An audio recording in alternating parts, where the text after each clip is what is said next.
नमस्कार दोस्तों, मैं हूं सुष्मिता मिश्रा। आप देख रहे हैं 4 PM न्यूज नेटवर्क। क्या हुआ जब अमित शाह को बचाने के चक्कर में बीजेपी ने अपने पैर पर ही मार ली कुल्हाड़ी?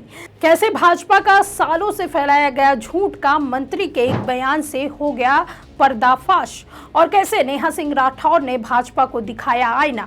दोस्तों, इन दिनों देश की संसद में विपक्ष जहां छात्रों पर किए गए फायरिंग को लेकर अमित शाह का गिरेबान पकड़ने में लगा है, तो वहीं अमित शाह को बचाने के लिए उनके मंत्री गजब गजब तर्क दे रहे हैं, जिन पर विश्वास करना नामुमकिन है।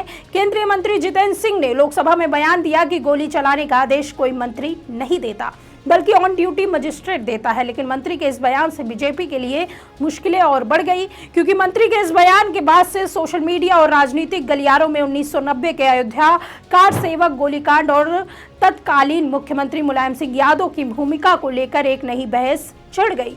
सवाल उठ रहे हैं, क्या वाकई में जिस गोलीकांड को लेकर भाजपा सपा पर हिंदू विरोधी होने का बरसों से निशाना साधती रही है, क्या वो झूठा था? या नृपेंद्र मिश्रा, जो उस वक्त के मुख्यमंत्री मुलायम सिंह यादव के प्रमुख सचिव थे, आज जिनको भाजपा ने उसी अयोध्या में राम मंदिर निर्माण से जुड़ी समिति का प्रमुख बना दिया, वो ही असली दोषी है? तो कैसे अमित शाह को बचाने के चक्कर में भाजपा ने अपने लिए नई मुश्किल खड़ी कर दी, और कैसे सपा समेत नेहा सिंह राठौर ने इसको लेकर भाजपा पर निशाना साधा, बताएंगे आपको इस रिपोर्ट में।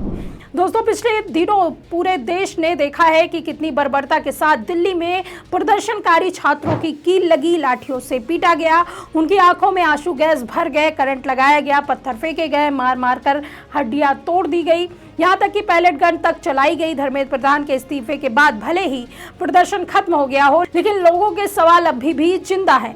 देश की संसद में इन सवालों को लेकर बार बार सवाल उठ रहे हैं, लेकिन अमित शाह सामने आकर सवालों के जवाब देने की हिम्मत नहीं जुटा पा रहे। पिछले दिनों जब राहुल गांधी संसद में सीधे सीधे गृह मंत्री पर छात्रों पर बर्बरता करने के ऑर्डर देने का आरोप लगाया, तो वैसे ही पूरी भाजपा सांसद बिलबिला उठी और हंगामा करने लगे, जिसके बाद अखिलेश यादव बीच में आए और उन्होंने राहुल का बचाव करते हुए सीधे कह डाला कि अगर राहुल जी गलत है तो आप ही सच्चाई बता दीजिए। जिसके बाद मजबूरन केंद्रीय मंत्री जितेंद्र सिंह को शाह को बचाने के लिए लोकसभा में बयान दिया कि गोली चलाने का आदेश कोई मंत्री नहीं बल्कि ऑन ड्यूटी मजिस्ट्रेट देता है। सबसे पहली बुनियादी बात कि कहीं भी गोली चलाने का आदेश कोई मंत्री नहीं देता, वो मैजिस्ट्रेट देता है, एसडीएम देता है, डीएम देता है। अब देखिए, भाजपा को लग रहा था कि इस जवाब के बाद सवाल उठना बंद हो जाएगा, लेकिन भाजपा के लिए सेल्फ गोल साबित हो गया, क्योंकि बीजेपी सरकार की सफाई पर समाजवादी पार्टी हमलावर हो गई। उनका कहना है कि अयोध्या में जब गोली चली तो मुलायम सिंह ने चलाई और दिल्ली में प्रशासन ने चलवाई। ऐसा दोहरा मापदंड क्यों अपनाया जा रहा है? सपा सांसद रामगोपाल यादव ने भी भाजपा के इस बयान के साथ दोहरे मापदंड को लेकर क्या कुछ कहा, सुनिए। ऐसा ये तो बात सही है, लेकिन मैं ये पूछना चाहता हूँ आपके माध्यम से लोगों से कि अयोध्या में गोली चली तो मुलायम सिंह ने चलवाई, अयोध्या में गोली चली तो मुलायम सिंह ने चलवाई, और यहाँ चली तो प्रशासनिक चली। आप देखिए दोहरा मापदंड।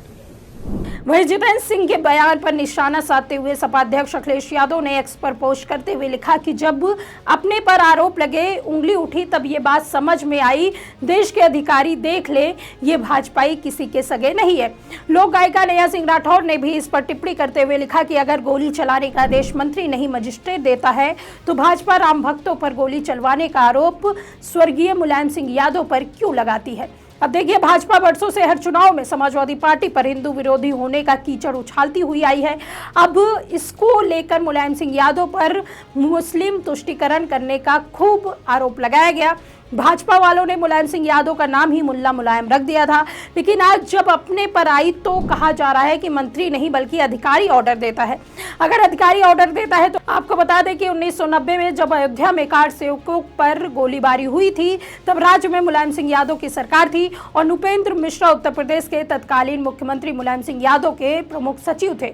उन पर अक्सर आरोप लगाया गया कि उस सरकार के शीर्ष नौकरशाह थे जिसने गोली चलवाई थी, लेकिन वो आज तक ये कहकर बसते आए हैं कि कार सेवकों पर गोली चलवाने का निर्णय 19% राजनीतिक और 10% प्रशासनिक था।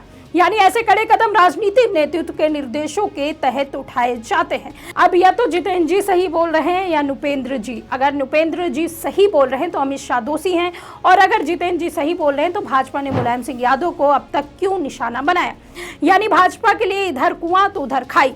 अब देखिए, जिन उपेंद्र जी पर विपक्षी नेता आरोप लगाते आए हैं उनको भाजपा से क्या कुछ मिला है। वह वर्ष 2014 से 2019 तक प्रधानमंत्री नरेंद्र मोदी के प्रमुख सचिव रह चुके हैं, और अभी हाल ही में वो श्री राम जन्मभूमि मंदिर निर्माण समिति के अध्यक्ष हैं, जिन्होंने ऑन कैमरा माना है कि राम मंदिर में चंदे की चोरी नहीं बल्कि डकैती हुई। आपको याद होगा कि पिछले दिनों जब एक भाजपा सांसद सदन में आए अखिलेश यादव पर निशाना साध रहे थे, तब अखिलेश यादव ने नुपेंद्र मिश्रा की तरफ ही इशारा करते हुए उनका पलटवार किया था। क्या बोले, फिर बोलना दोबारा। नहीं, आप बजट क्या बोलिए? नहीं, सभापति जी बोलिए। नहीं सभापति महोदय, नहीं जिन्होंने गोली चलाई वो आपका राम मंदिर बना रहे हैं। सभापति महोदय, जिन्होंने गोली चलवाई वो राम मंदिर बनवा रहे हैं। अगर कुछ पता ना हो तो जाकर के पूछ लेना, पता कर लेना। आधी अधूरी जानकारी के साथ मत आया करो यहाँ पर। दोस्तों, अब सवाल सिर्फ एक बयान का नहीं है बल्कि उस राजनीति का है जो दशकों से एक ही घटना को अपने हिसाब से अलग अलग चश्मे से दिखाती रही है। जब विपक्ष पर आरोप लगाना हो तो कहा जाता है कि मुख्यमंत्री ने गोली चलवाई, लेकिन जब खुद पर सवाल उठे तो कहा जाता है कि मंत्री नहीं मजिस्ट्रेट आदेश देता है। आखिर देश किस बात पर भरोसा करे? अगर जिम्मेदारी प्रशासन की है तो फिर वर्षों तक मुलायम सिंह यादव को कटघरे में क्यों खड़ा किया गया? और अगर राजनीति नेतृत्व की जिम्मेदारी तय होती है तो फिर आज अमित शाह जवाब देने से क्यों बच रहे हैं? यही वजह है कि भाजपा के अपने मंत्री का बयान अब उसी पार्टी के लिए मुश्किल बनता दिखाई दे रहा है। फिलहाल विपक्ष इस मुद्दे को छोड़ने के मूड में नहीं है और सोशल मीडिया पर सवालों की बौछार जारी है। इस पर आपकी क्या राय है, हमें कमेंट में जरूर बताइए। अगर वीडियो पसंद आई हो तो लाइक और शेयर करें, और अगर आपने अभी तक हमारे चैनल को सब्सक्राइब नहीं किया है तो कर लीजिए। जुड़े रहिए 4PM न्यूज़ नेटवर्क के साथ। नमस्कार।